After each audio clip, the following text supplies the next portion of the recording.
ஒரு மட்டன் கறிக்கடையில் வந்து ஒரு ஆட்டோட தலையை வாங்கிக்கிங்க. ஆட்டு தலை வந்து சின்ன சின்னதாக வெட்டி தருவாங்க. முக்கியமாக தேவையில்லாத எலும்பு மட்டும் கழிச்சிட்டு எலும்போடையே வந்து நீங்கள் வாங்கிக்கிங்க. இது வீட்டுக்கு வாங்கிட்டு வந்துட்டு இந்த தலைக்கறியை வந்து ஒரு டைம் வந்து தண்ணியில் நல்லா கழுவிட்டு நீங்கள் வந்து குக்கரில் ஆட் பண்ணுங்கள். இந்த வேக வைக்கிறதுக்கு தேவையான அளவு வந்து இந்த மஞ்சத்தூள் ப்ளஸ் தேவையான அளவு கல் உப்பு, கறி மூழ்கிற அளவுக்கு தண்ணி, அடுப்பத்தை வச்சு குக்கர் வச்சு ஒரு 3 சவுண்டு விட்டு ஆஃப் பண்ணுங்கள். ஏன்னா அதிக சவுண்டு விட வேண்டாம், திருப்பி நம்ம வேக வைக்க போகிறோம். இஞ்சி பூண்டு பட்டை கிராம்பு ஒரு சின்ன மிக்ஸி ஜாரில் இஞ்சி பூண்டு பட்டை கிராம்பு ஆட் பண்ணி கொஞ்சமாக தண்ணி ஊற்றி மூடி போட்டு ஒரு அரைச்சி ஒரு இஞ்சி பூண்டு பேஸ்ட் வந்து ரெடி பண்ணிக்கோங்க.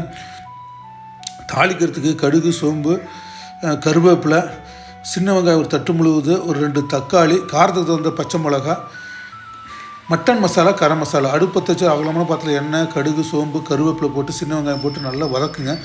பச்சை மிளகா போட்டு நல்லா வதக்கிட்டு இந்த இஞ்சி பூண்டு பேஸ்ட்டு தக்காளி போட்டு நல்லா வதக்குங்க. அதுக்கப்புறம் அந்த வேக வச்சு எடுத்து தலைக்கறி ஆட் பண்ணிவிட்டு மட்டன் மசாலா, கரம் மசாலா ஆட் பண்ணிவிட்டு உப்பு செக் பண்ணிவிட்டு ஒரு தட்டு வச்சு மூடிடுங்க. தட்டு இடையிடையே ஓப்பன் பண்ணி கிளறி விடுங்க. ஓரளவுக்கு தண்ணியெலாம் சுண்ணுனதுக்கப்புறம் இதை ஆஃப் பண்ணிடுங்க. இந்த பச்சை மிளகா தலைக்கறி கிரேவி வந்து சாப்பாடு சூப்பராக இருக்கும். கண்டிப்பாக வந்து வீட்டில் பண்ணி பாருங்கள், சூப்பராக இருக்கும்.